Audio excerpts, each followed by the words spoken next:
안녕하십니까. 홍익TV의 김상범입니다. 자, 이제 역학 공부 방법 두 번째 시간으로 이제 사주명리는 역학 공부를 이제 할 때 어떻게 하느냐 하는 문제예요. 먼저 제가 지난 시간에 이야기했듯이 좋은 실력 있는 스승을 만나야 된다는 거 이제 다 말씀을 드렸었는데, 그럼 이제 이 사주명리에서는 이 사주명리도 배우기 위해서 뭐가 필요하겠어요? 용어가 필요하겠죠. 그럼 용어들을 이제 습득을 하는데, 이 사주팔자는 어떤 용어를 가지고 이야기하느냐 하면 갑을병정 무기경신임계, 요건 한번 다 써야 되나?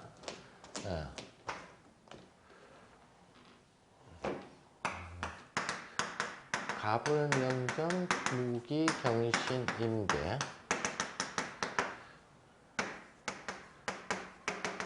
자축인묘 진사오미 신유술에.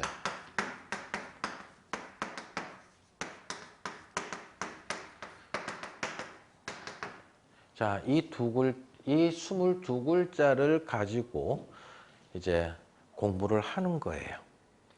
자, 그때 이 용어를 알기 위해서 부속적인 단어들을 이제 조금 써야 되거든요. 그때 쓰는 게 음량이라고 하는 단어도 쓰고요. 이거를 좀 더 쉽게 풀기 위해서 오행이라고 하는 것도 배우게 되고요.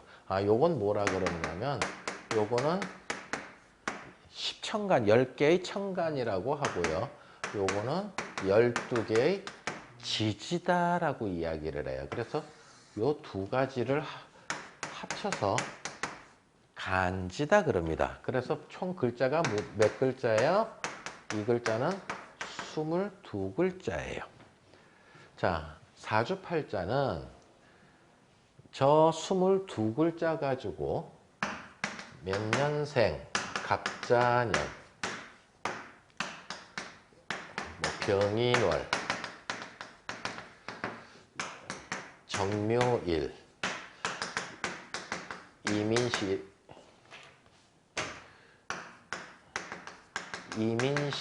이래가지고 8글자를, 이 글자들이 다 어디서 왔어요? 여기에서 왔죠. 예? 여기에서 이쪽으로 왔죠. 그래서 22글자를 갖고 이제 노는 건데, 이거를 좀 더 쉽게 공부하기 위해서 음량이라는 개념도 공부해야 되고, 오행이라는 공부도 해야 되고, 그 다음에 형충파해라고 하는 것도 배워야 되고, 그 다음에 뭐 지장간도 배워야 되고, 12운성, 12신사 할 때 육친도 배워야 되고, 이게 배울 것들이 많단 말이에요. 자, 근데 제가 이제 많은 사람들을 이제 공부를 쭉 하는 걸 보면 말입니다. 자, 그냥 기본부터 이제 다시 쫙 들어가는 거예요. 자, 이 글자를 가지고 이거를 만들었어요. 그러면 요걸 갖고 놀자예요. 22글자를 갖고 놀자. 다른 논리들은, 다른 용어들은 이 글자를 풀기 위한 도구인, 서브 도구예요. 부속적인 도구들이에요. 자, 그러면 이 글자를 간지라 그러는데, 자, 이 학문은 저 22글자를 가지고 사주 운명을 풀어보자고 하는 학문이에요. 그러면 여기에 부수적인 용어가 음량이 오고요. 부수적이 온 게 오행이 있고요. 부수적으로 또 공부해야 될 게 육친이라는 게 있고요. 부수적으로 공부해야 될 게 뭐 지장간도 있고요. 부수적으로 공부해야 될 게 형충파해도 있고요. 뭐 합형충파해도 있고, 배워야 될 게 뭐 12운성도 있고, 12신살도 있고, 용신도 있고, 격국도 있고, 그 외에 다른 기타들도 쭉 있단 말이에요. 이거를 풀기 위해서, 이게 목적이죠. 이거를 풀기 위해서 요것도 좀 갖다 쓰고 요것도 좀 갖다 쓰고 요것도 좀 갖다 쓰고 다 이런 식이지. 예. 어느 하나가 더 많이 사용돼 가지고 간지학의 범위보다도 더 크게 다른 오행을 크게 생각하면 안 된다는 거예요. 자, 무슨 말이냐면 간지학 이게 목적이기 때문에 이걸 푸는 게 목적인데 간혹 가다가 많은 분들이 공부하시는 패턴이 어떠냐면요. 이거를 이만큼 공부해서 이것보다 더 크게 공부해요. 간지학보다 더 크게 공부해서 오행을 무척 중요시하게 공부하시는 분들이 많더라는 거예요.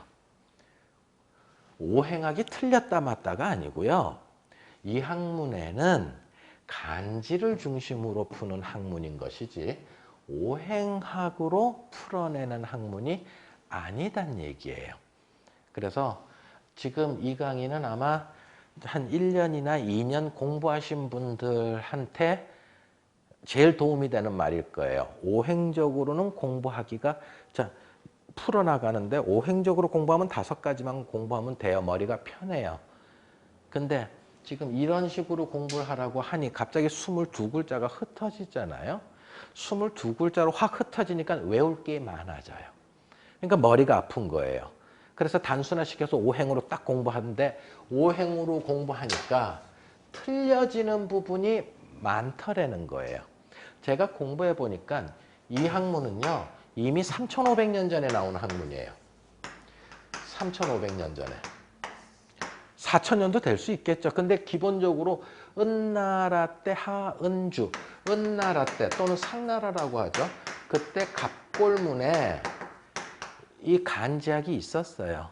근데 오행학은 언제 나오느냐 하면은 춘추 전국시대, 전국시대 때 나오거든요. 그럼 요건 BC 이제 한 200년, 400년, BC 400년에서 BC 200년 사이 정도밖에 안 되기 때문에 이 간지학이 1000몇백 년 이상 앞선 문자단 말이에요. 이게 더 옛날 문자예요. 오행보다. 그래서 이거 학문에다가 나중에 오행이 붙어서 만들어지게 된 거거든요. 그래서 이 공부를 할 때 오행을 너무 크게 비중을 둬서 이거 간지학을 잃어버릴 만큼 이거의 본질을 잃어버릴 만큼 공부해서는 안 된다.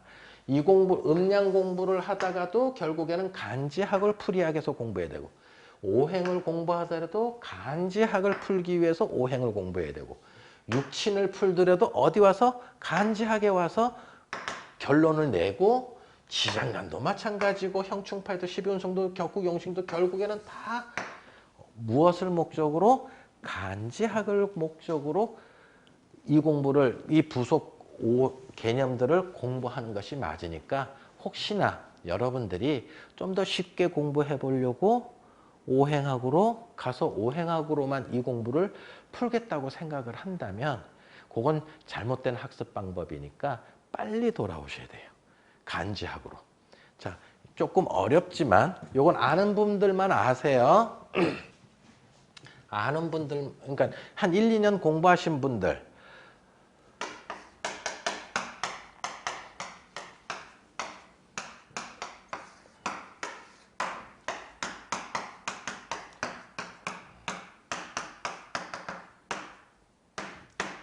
자, 어떤 팔자가 처음 공부하시는 분들은 이 부분은 그냥 안 보셔도 돼요. 몰라도 돼요. 자, 축월의 간목이고 미월의 간목이에요. 그러면 이거를 오행학으로 풀면 어떻게 돼요? 오행적으로만 풀면 토월의 간목, 그 다음에 미월의 간목도 토월의 간목 이렇게 돼요. 그래서 겨울의 간목과 여름의 간목이 다른데 오행학으로 풀면 토월의 목 해서 똑같이 풀이할 수밖에 없어요. 그러면 이 팔자로 풀이하면 똑같이 나와야 되는데 막상 이쪽에서 풀이하면은 전혀 다른 풀이가 나오게 된단 말이에요. 추운 겨울에 나무가 필요한 거는 따뜻한 기운일 거고요. 더운 여름의 간목은 나무는 물기운이 필요할 거단 말이에요. 그래서 여기서는 다른 답이 나오지만 오행학으로 풀면은 똑같은 답이 나오기 때문에 이렇게 풀면 안 된다예요. 그래서 오행학도 필요한 부분만 딱 갖다 쓰고 간지학으로 빨리 넘어오셔야 되는 거예요. 이해되셨죠? 예. 그래서 너무 이제 공부를 할 때 주변으로 너무 빠지지 말고요. 조금 귀찮고 22글자 놀이가 좀 힘들지만 간지학으로 돌아서 공부하는 방법이 빨리 갈 수 있는 방법임을 말씀드렸습니다.